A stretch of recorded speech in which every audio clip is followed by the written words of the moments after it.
हमारे बारे में कहा गया था इंडिया डेड इकोनॉमी है। कल उनको जवाब मिल गया। डेड इकोनॉमी कहने वालों को जवाब मिला है, हमारी इकोनॉमी डेड नहीं है, लॉन्ग लिव है हमारी इकोनॉमी। सारे अनुमान ध्वस्त हो गए। लोग कहते थे 6 के आसपास, लेकिन इस तिमाही में हमने ग्रोथ हासिल की 7.8%। और अगर आज कुछ अखबारों में आपने देखा होगा, जो अपने आप को दुनिया के दादा कहते हैं, उनकी ग्रोथ कितनी है। ग्रोथ रेट में दुनिया में आज भारत का डंका बज रहा है। और मामा कृषि मंत्री है तो एग्रीकल्चर ग्रोथ भी कम नहीं है हमारी।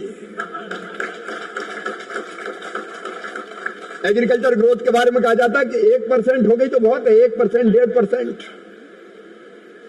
इन भारत ने हासिल की 3.7%। हम दुनिया की चौथी सबसे बड़ी अर्थव्यवस्था है। हमने उनको पीछे छोड़ दिया जिनने कभी हम पर राज किया था। वो आज हमसे पीछे है और जल्दी हम बनेंगे दुनिया की तीसरी सबसे बड़ी अर्थव्यवस्था। और रामजस कॉलेज के इस सभागृह में आज मैं ये घोषित कर रहा हूं कि एक दिन वो आएगा तब भारत होगा नंबर 1, कोई रोक नहीं सकता। आज हम देख रहे हैं, आज भी प्रधानमंत्री चीन में, उसके पहले जापान में थे। भारत का सम्मान कितना बढ़ा है। अब दुनिया का कोई दादा ये ना सोचे कि भारत को आंख दिखा दी तो वो झुक जाएगा। आज का भारत आंखों में आंख डाल के बात करता है। कोई भी समझौता कैसे करते हैं? राष्ट्र सर्वोपरि, भारत के हित सर्वोपरि हमारे लिए। और मैं आज एक नागरिक के नाते प्रधानमंत्री नरेंद्र मोदी जी को बधाई देना चाहता हूं, अभिनंदन करना चाहता हूं। जब हमसे ऐसा समझौता करना चाहा जो हमारे राष्ट्रीय हितों के खिलाफ था, जो हमारे किसानों के खिलाफ था, मछुआरों के खिलाफ था, पशुपालकों के खिलाफ था, तो हमने कह दिया कि ऐसा समझौता नहीं होगा, नहीं होगा, नहीं होगा। महीने पहले मध्य प्रदेश, छत्तीसगढ़, राजस्थान, फिर लोकसभा चुनाव, फिर 4 महीने बाद फिर शंख बज गया, बिगुल फूट गया। हरियाणा, जम्मू कश्मीर, झारखंड, महाराष्ट्र,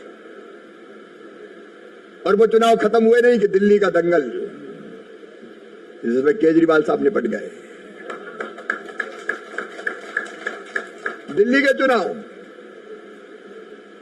अब कार्यकर्ताओं की थकान मिटी नहीं कि अब बिहार का फरमान जारी। और आजकल बिहार में क्या हो रहा है? रैलियां निकल रही, यात्राएं। वो यात्रा वोट चोरी की यात्रा नहीं है, घुसपैठिया बचाओ यात्रा है। घुसपैठिया गठबंधन बना हुआ है। SIR के नाम पे हल्ला हो रहा है। घुसपैठिया गठबंधन वाले कैसे घुसपैठिए बने रहे वोटर लिस्ट में? अरे दूसरे देश से आए तो भैया कहां से आए हो, कब आए हो, कैसे आए हो? हमारा देश है कि धर्मशाला? जिसकी मर्जी आए घुसे आया और वोटर लिस्ट में नाम आ गया, आधार कार्ड बन गए और मुझे से वोट देगा, भारत का नागरिक बनेगा। या आखिर दुनिया के कौन से देश में होता, कौन देश सहन करेगा? हम भारत के नागरिक के विरोध में नहीं है। हमारे लोग किसी जाति के हो, धर्म के हो, सब हमारे हैं। लेकिन बताओ मेरे मित्रों, क्या विदेशी घुसपैठियों को सहन करोगे? अब अगर उनके नाम काटे जा रहे हैं, नाम गांव पूछा जा रहा है, पहले कहां थे बताओ, पिताजी कहां थे? तो पिताजी होते तो पता चलता। आश्चर्यजनक चीजें निकल रही कि उनके तो माता पिता यहां थे ही नहीं। जब वोटर लिस्ट का शुद्धिकरण होता है तो हल्ला मचाया जाता है। बिहार के चुनाव खत्म नहीं होंगे कि बंगाल का बिगुल फिर बच जाएगा। ममता दीदी भी अभी से परेशान है। और उसके बाद वो चुनाव खत्म होंगे तो तमिलनाडु, फिर आसाम, हर 6 महीने में एक चुनाव। तमाशा है क्या?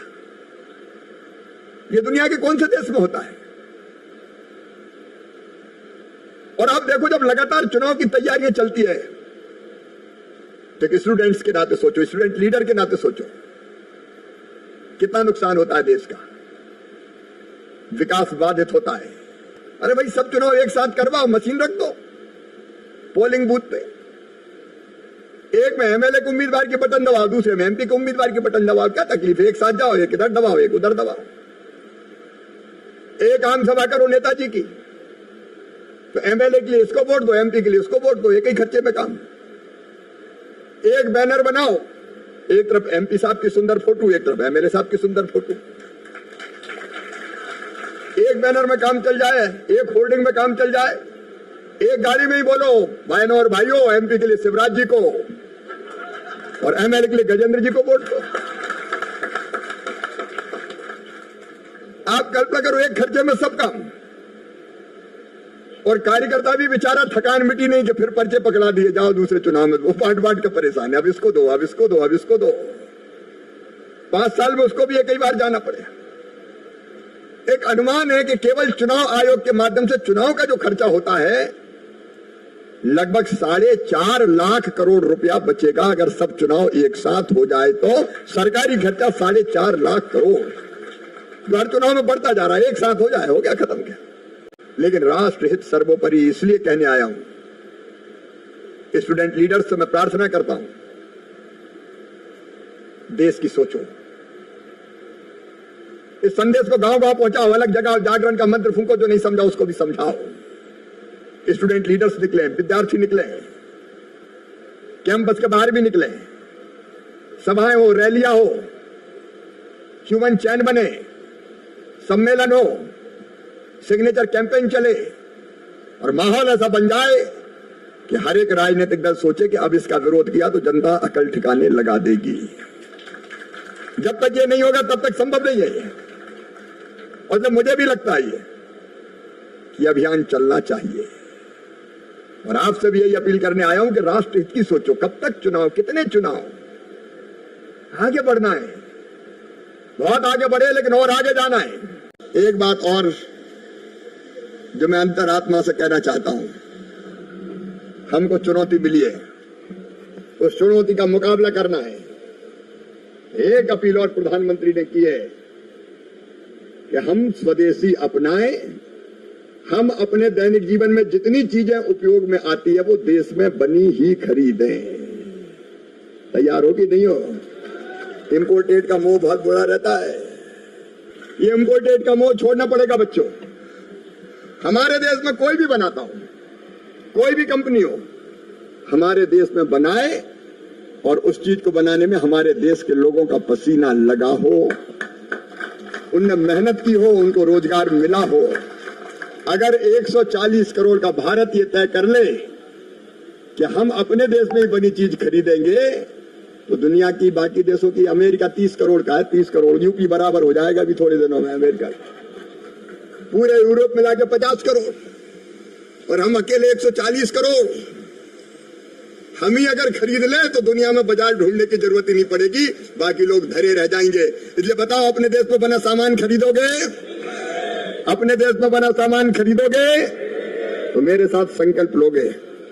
मैं, बोलो सब, मैं संकल्प लेता हूं कि अपने दैनिक जीवन में उपयोग आने वाली सभी चीजें अपने देश में बनी ही खरीदूंगा।